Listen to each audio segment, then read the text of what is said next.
Olá, tudo bem? O objetivo da aula de hoje é apresentar, em linhas gerais, o pensamento de René Descartes, filósofo francês do século XVII.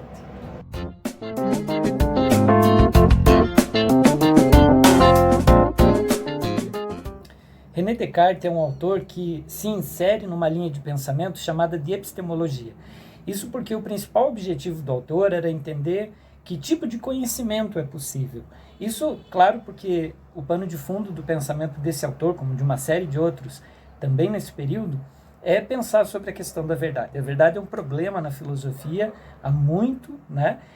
E basicamente Descartes se insere nessa problemática querendo discutir que tipo de verdade, então, a nossa mente consegue aprender, né, da realidade.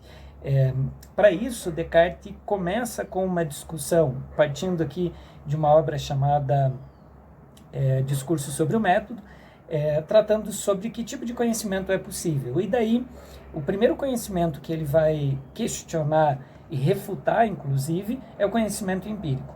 Isso, basicamente, está pautado num argumento e numa outra obra, que é Meditações Metafísicas, ele vai tratar de um segundo argumento para mostrar as limitações da empiria, ou seja, dos sentidos, na apreensão de um conhecimento que seja seguro. Então, o objetivo de Descartes, inicialmente, é situar que tipo de conhecimento é seguro e, claro, na sequência, pensar exatamente a partir, então, se não é dos sentidos, então, qual é a via que acessa essa verdade e que tipo de verdade nos é possível. Então, dentro dessa lógica, o primeiro argumento de Descartes para refutar os sentidos como fonte segura de apreensão da realidade e desdobramento a isso, da condição da verdade, é o argumento do sonho.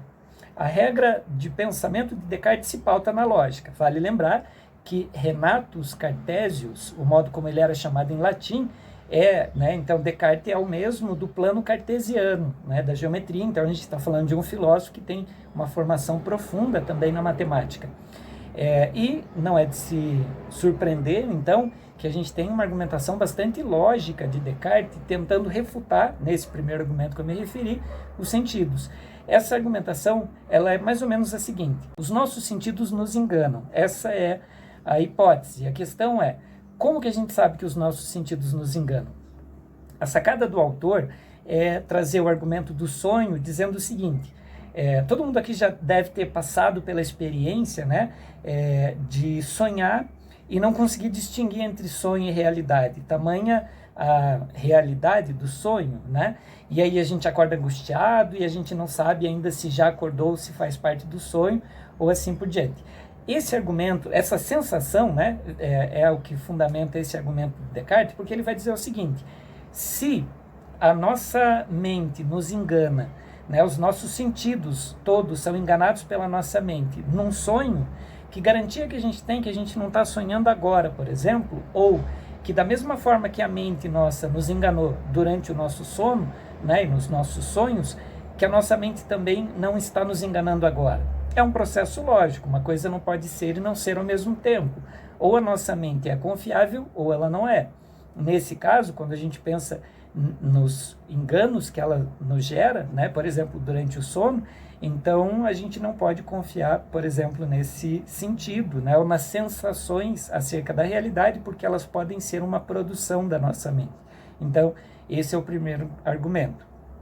O segundo argumento de Descartes é pensar, aí já nas Meditações Metafísicas, uma outra obra do autor, pensar que ele usa aqui, na verdade, duas metáforas: a metáfora de uma vela. Então ele diz, eu estou vendo uma vela, eu vejo formato cilíndrico, eu vejo forma, eu vejo, né, aquilo que eu estou habituado a pensar como uma vela. Mas na medida em que ela queima, e a parafina, ali, a cera vai derretendo, então eu vejo depois, né, dela se queimar na totalidade, uma outra forma, e aí ainda assim eu chamo de vela. Então, agora queimada, enfim, a parafina derretida. Isso, claro, é uma analogia de Descartes para mostrar o quão rápidas são as mudanças da realidade e que os nossos sentidos se prendem a um tipo de observação da realidade, perdem esse movimento e toda a realidade está em movimento, então a gente não consegue apreender a totalidade da realidade, simplesmente pelos nossos sentidos, justamente por conta dessa volatilidade, né? Então, dessa mudança constante. Um outro argumento muito parecido é o da cera. Então, ele fala, ó, se eu pego a cera numa colmeia, então, de abelhas ali, eu começo a perceber, se eu aqueço, que muda a consistência, muda o sabor, muda o odor, mas ainda assim eu tenho ali a cera.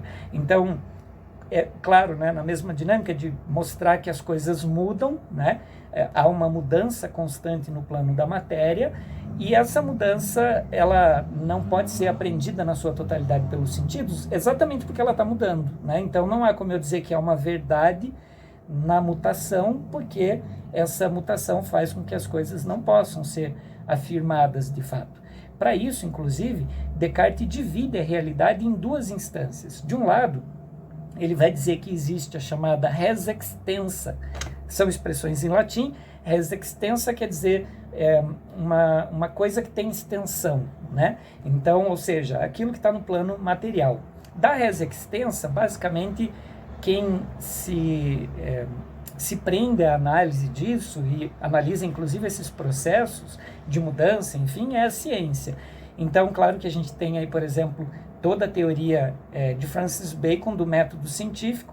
Há também todo o processo, né, enfim, de influência, por exemplo, de uma teoria de uma ciência do século XVI para XVII, que está diretamente correlacionado ao discurso de Descartes. Afinal, ele foi o primeiro a associar a ideia de método dentro de uma filosofia, convertendo-a inclusive naquilo que hoje a gente chama de ciências humanas, né? Então, essa área de conhecimento de humanidades que, de algum modo, se aproxima com a ideia de ciência, é uma pretensão dos pensadores aí do início da modernidade. E a res extensa, ela tem, digamos que as suas possibilidades de verdade, eu me refiro à matéria, mas não filosófica, porque como as coisas estão em mudança, a gente consegue analisar assim as mudanças, a gente tem cálculos para, por exemplo, perceber a sucessão dessas mudanças, as regras, inclusive, de como a natureza, né, de algum modo orquestra essas mudanças, mas a essência, a busca de fato filosófica, que é aquilo que para Descartes está para além dessas mudanças, afinal, volto aqui para o primeiro argumento, o do sonho, os nossos sentidos podem estar nos enganando a respeito disso tudo, ele estaria presente num outro plano, que não é res extensa. Descartes vai chamá-la de res cogita, ou seja, aquilo que é percebido pela mente, pela cognição.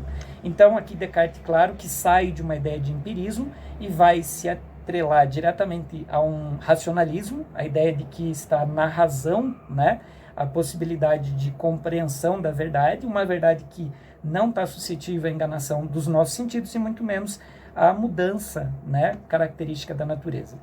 Essa res cogita, ela seria então aquilo que basicamente Descartes vai tratar como a verdade filosófica, ou seja, aquilo que não está no âmbito dos sentidos e que basicamente, né, vai apontar para uma possibilidade de verdade. Para isso, inclusive, Descartes vai tratar no seu método, voltando aqui na obra Discurso sobre o Método, de 4 passos metodológicos e, claro, científicos, para fazer exatamente essa incursão sobre como acessar essa res cogita e que tipo de verdade se desdobra dessa res cogita. Então, vejamos.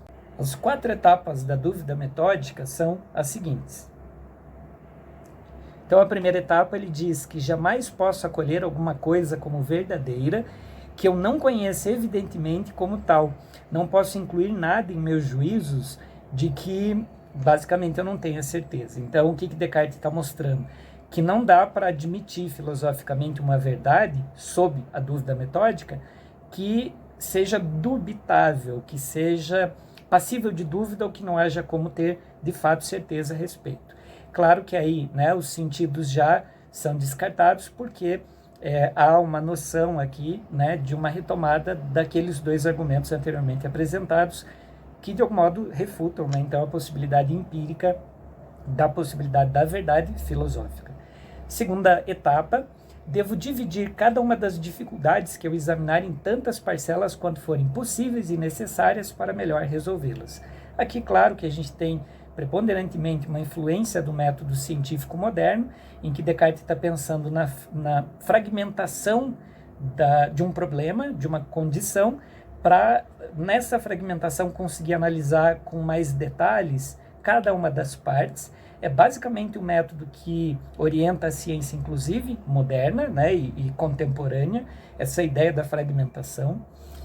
E aí, né, como a gente tinha pensado, Descartes tratou também de estabelecer essa divisão quando pensou a res cogita e res extensa. Da res cogita, basicamente, a gente tem aí um problema ligado mais a uma condição da ciência, mas da res extensa, né, e da res cogita, aí sim a gente tem uma condição especificamente filosófica. Terceira etapa, preciso ordenar meus pensamentos, começando pelos objetos mais simples e mais fáceis de conhecer, para subir pouco a pouco até o conhecimento mais composto. De novo, uma condição de organização metodológica do conhecimento, partindo daquele que é mais simples para depois o mais complexo, uma vez que eles foram fragmentados. Então, há aqui uma organização desse conhecimento fragmentado. E, por fim, tenho que fazer enumerações complexas e revisões gerais que garantam a certeza de nada omitir. Então, a ideia de que uma verdade indubitável, ou seja, uma verdade que seja de fato, né, fidedigna a um conhecimento filosófico, ela precisa passar a prova. Isso, quando a gente pensa na res cogita, traz uma série de complicações, porque como eu vou ter certeza de algo e eu vou ter um conhecimento indubitável a respeito daquilo que diz respeito à minha própria mente? Diante de todo um problema e de um processo filosófico de Descartes, ele foi pensando a partir desse método e entendendo, primeiramente, como já comentamos, que os sentidos não têm a condição sequer de serem verificados com tamanha precisão quando a gente pensa no âmbito filosófico. E aí, basicamente, ele chega numa seguinte consideração. Utilizando a dúvida metódica, ele duvidou de tudo. No entanto, há uma coisa que basicamente é indubitável.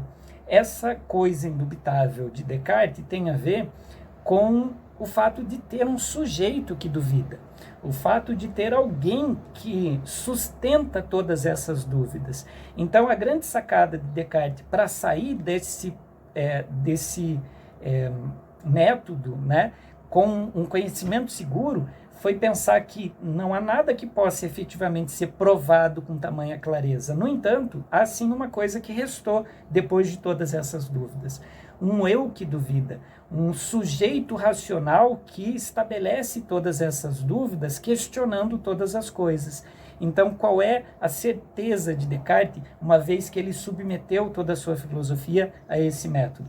A certeza é o cogito ergo sum, ou seja, eu penso, logo eu existo. Não é aqui uma existência no sentido material, no sentido de saber que estou aqui necessariamente, mas é uma existência no sentido de uma certeza, de uma verdade que é absoluta, porque eu posso duvidar de tudo, mas sempre terá um sujeito duvidando de todas as coisas, e esse sujeito é racional por fazê-lo. Inclusive, voltando aqui naqueles 4 métodos, né, nos 4 passos da dúvida metódica, o último teria a ver com essas revisões, e para Descartes essa revisão está, por exemplo, possível na medida em que mesmo que eu não acredite, por exemplo, nessa conclusão de Descartes, do penso, logo existo, ou, né, cogito ergo sum, eu de novo estou duvidando, entende? Então, de novo, há um sujeito que duvida e, de novo, há um sujeito racional que, inclusive, discorda de uma afirmação como essa, apesar de, ao fazê-lo, corroborá-la. Então, para Descartes, há sim uma verdade na filosofia, que é a verdade de um eu racional. Pode parecer pouca coisa, mas chegar na modernidade, numa conclusão, com toda a certeza de que há um sujeito racional, e esse sujeito racional tem em sua razão a possibilidade de compreensão de coisas pela razão, é bastante importante, porque é daqui que, inclusive, decorre toda a epistemologia moderna.